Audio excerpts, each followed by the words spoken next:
Hello बच्चों, हम आपके लिए फिर से एक नई ड्राइंग लेके आए हैं। अभी हम अल्फ़ाबेट की सीरीज़ से ड्राइंग बनाना सीख रहे हैं। अभी हम बनाएंगे वी।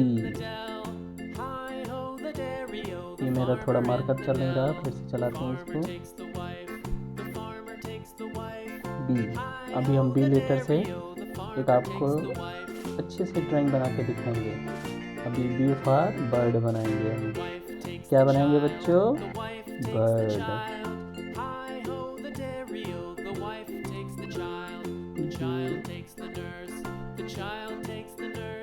अभी इसका पंख बना देंगे ऐसे, फिर इसका टेल बनाएंगे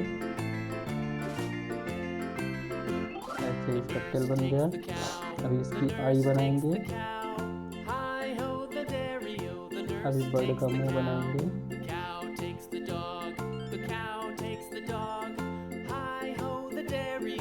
इसका पैर बना देंगे।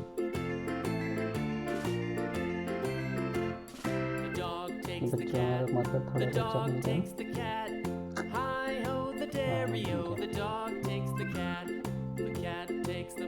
ये हमारा क्या हो गया? B for bird.